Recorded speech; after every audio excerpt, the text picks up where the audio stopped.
ناوندی فەرهەنگی هونەری ڤەژین ناوەندێکی خەڵکی و سربەخۆیە کە ساڵی 2005 لە شاری مەریوان دامەزراوە. ڤەژین هەوڵ دەدات بە خوێندنەوەیەکی سەردەمیانە و نوێ گوتاری کوردی لە مەیدانی فەرهەنگ و هونەری کوردستاندا پەرە پێ بدات. بنکەی سەرەکی ڤەژین لە شاری مەریوانە و هاوکات چەندین لقی لە گوندەکانی دەوروبەردا کردووەتەوە. چالاکییەکانی ناوەندی ڤەژین لە سێ ڕەهەندی گشتی پێک دێن: چالاکی لە بواری فێرکاری، چالاکی لە بواری بەڕێوەبردنی بەرنامەکان لە نێوخۆ و بەرنامەی گشتی ڕوو لە دەرەوە، چالاکی لە بواری بەرهەمهێنانی فەرهەنگی و هونەری، بواری فێرکاری لە ناوەندی ڤەژین.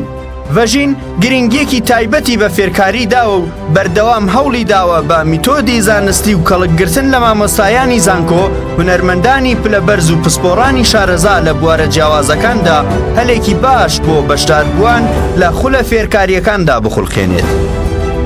کۆرسەکانی فێرکاری لە زانستە مرۆییەکاندا، فەلسەفەی ڕۆژاوا و شیکاری فەلسەفی، ڕێڕەوی توێژینەوە لە زانستە مرۆییەکان، تیۆریەکانی ڕخنەی ئەدەبی، مێژووناسی، مێژووی کوردستان، فێرکاری چیرۆکنووسی، دەروونشیکاری. کۆرسەکانی فێرکاری لە بەشە هونەریەکاندا، قوتابخانە هونەریەکان، فێرکاری شانۆ، شانۆ نامەنووسی، دەرهێنەری، ئەکتەری، فێرکاری سینەما و فیلمسازی، فێرکاری وێنەگری، خولی فێرکاری گرافیک و خولی فێرکاری نیگارکێشی. فێرکاریەکانی بەشی مۆسیقای ڤەژین کە بە شێوەی بەردەوام لە فێرگەی مۆسیقای ڤەژیندا چالاکە. کۆرسەکانی فێرکاری بەشی منداڵان، زمانی کوردی، فەلسەفە بۆ منداڵان، شانۆ، نیگارکێشی، فێرکاری شێعری و چیرۆک بۆ منداڵان، مۆسیقا بۆ منداڵان لە بەشی مۆسیقای ڤەژین. کۆرسەکانی فێرکاری بواری زمانی کوردی، لە ناوەندی ڤەژیندا زمانی کوردی یەکێک لە کۆڵەکە گرنگەکانە کە بەردەوام و لە هەموو وەرزەکانی ساڵدا فێرکاری زمان بەردەوامە. خولی فێرکاری زمانی کوردی، زاراوەی سۆرانی پۆلی 1، پۆلی 2، پۆلی 3، زاراوەی هەورامی، زاراوەی کرمانجی، چالاکی گشتی ڕوو لە دەرەوە و بەڕێوەبردنی بەرنامە گشتیەکان. ناوەندی ڤەژین بەردەوام لەلایەن کۆمیتەکانەوە بەرنامەی گشتی لە هۆڵ و شوێنە جیاوازەکاندا ڕێک دەخات. بەرنامە گشتیەکان بریتین لە بەڕێوەبردنی کۆنگرە، سیمینار لە بوارە جیاوازەکاندا، شەوە شعر، بەڕێوەبردنی فستیواڵ، بەڕێوەبردنی کۆنسێرت، پەردەلادان لە کتێب، گەشتی وێنەگری، پێشانگا، کۆڕی هەڵسەنگاندن و لێکدانەوەی بەرهەمە هونەریەکانی سینەما و شانۆ، ڤۆرچاب لە بوارە جیاوازەکاندا، بەژاری لە هەڵمەتی گشتی و کەمپین لەگەڵ ڕێکخراوەکانی تر، لەوانە کەمپینی کۆکردنەوەی یارمەتی بۆ ئاوارەکانی شەنگال، کەمپینی کۆکردنەوەی یارمەتی بۆ لێقەوماوانی بوومەلەرزەی کرماشان، کەمپینی یارمەتیدان بۆ لێقەوماوانی لافاوی لۆڕستان، کەمپینی ئاگاداری و یارمەتی بۆ تەندروستی خەڵک لە دەستپێکی پەتای کۆرۆنا. ڕۆژمێری بەرنامانە کە لەلایەن ڤەژینەوە بەردەوام و ساڵانە بەڕێوە دەچن، لەوانە کۆڕی شەوی یەلدا. ناوەندی ڤەژین وەکو هێمایەکی گرنگی مێژووی و نەتەوەیی کورد لە بنارەکانی زاگرۆزدا دەڕوانێتە بۆنەی شەوی یەلدا و بەم بۆنەوە بەرنامەیەکی گەورە بەڕێوە دەبات کە بانگهێشتی چالاکانی فەرهەنگی، هونەرمەندان و بیرمەندانی کوردستان و بەشداری بەربڵاوی خەڵک کۆڕێکی فەرهەنگی و هونەری بەڕێوە دەبات. هەروەها لەو کۆڕەدا خەڵاتێکی ساڵانەی ڤەژین بە ناوی بەڕووی زێڕین پێناسە کراوە.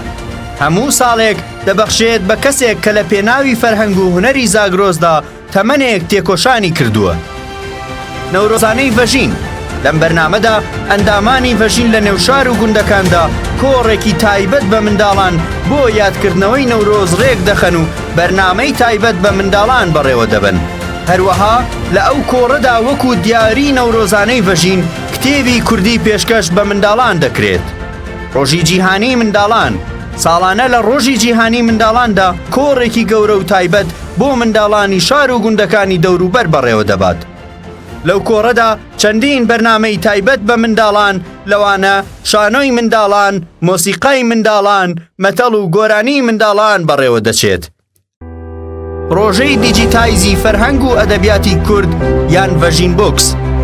ڕۆژەی ڤەژین بوکس هەوڵێکە بۆ کۆکردنەوەی زانستیانەی دەقی ئەدەبی و مێژووی زمانی کوردی لەگەڵ دەخەکاندا هەوڵ دەدرێت وێنەی دەستنووس و دەنگیش پێشکەش بکرێت.